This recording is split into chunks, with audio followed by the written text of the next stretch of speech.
Good morning my dear students. आपको पूर्व class में इम्प्रूवमेंट इन फूड रिसोर्सेज के अंतर्गत पार्ट ए में एग्रीकल्चर के संबंध में पढ़ाया गया था और आज हम पार्ट बी में एनिमल हस्बेंड्री के बारे में पढ़ाने जा रहे हैं।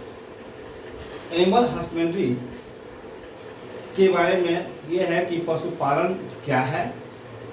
इसको हम डिफाइन करेंगे, the branch of agriculture which deals the scientific management of farm animals including their feeding, sheltering, health caring and breeding is called animal husbandry. पशुपालन कृषि विज्ञान की एक शाखा है जिसके अंतर्गत हम पशुओं को पालते हैं, उसके वैज्ञानिक प्रबंधन करते हैं, उसके अंतर्गत उसके भोजन, उसके आवास, स्वास्थ्य और जनन संबंधी बातों का अध्ययन करते हैं और यह एनिमल हस्बेंड्री का फंक्शन भी होता है। तो और पाले गए जो फार्म एनिमल्स हैं, जो domesticated is called domesticated animal. पालतू यानी जिस जंतु को हम पालते हैं उसको पालतू जंतु कहते हैं। अब है कि जंतुओं के पालने का उद्देश्य क्या है।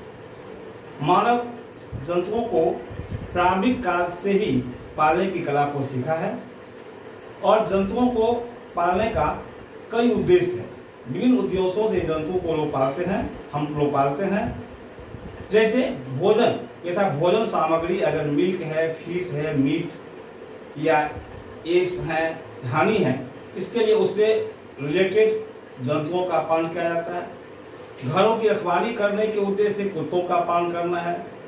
अगर सवारी की बात की जाती है, बोझा ढोने की बात होती है, हैवी लेबर जरूरत होती है, तो इसके लिए हम लोग एलिफेंट का, कैमल, एसेज और हॉर्सेज का डोमेस्टिकेशन करते हैं।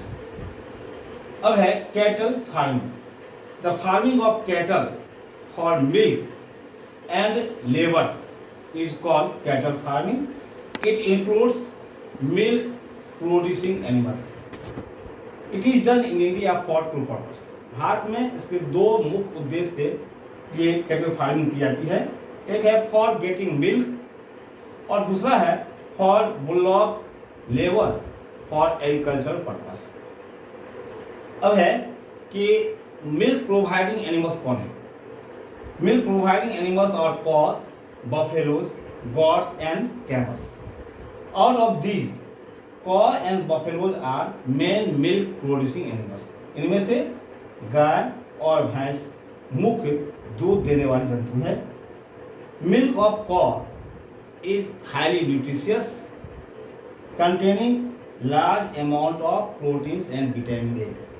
यानी गाय का दूध काफ़ी न्यूट्रिशियस होता है और जिसमें प्रोटीन और विटामिन ए की काफ़ी मात्रा होती है।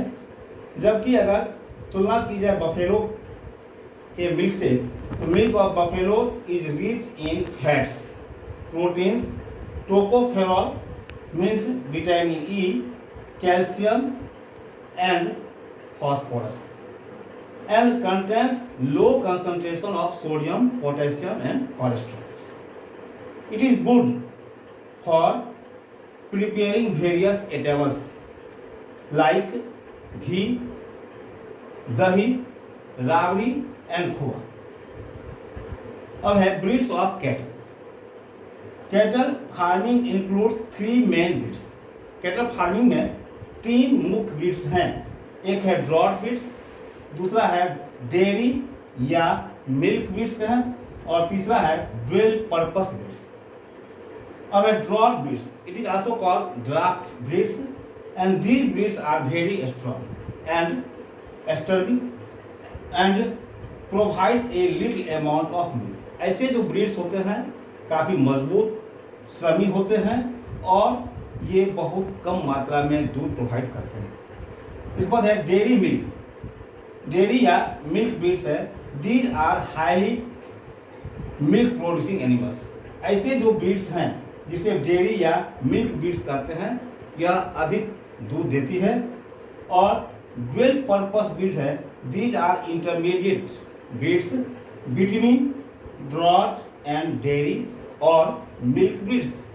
यह ड्रॉट और डेयरी या मिल्क ब्रीड्स का मध्यवर्ती है and providing moderate amount of milk, और ये moderate amount of milk provide करती है। मीन्स है यह ड्रॉट से अधिक और डेयरी या मिल्क ब्रीड से कम दूध देती है, इसलिए इंटरमीडिएट कहा गया है।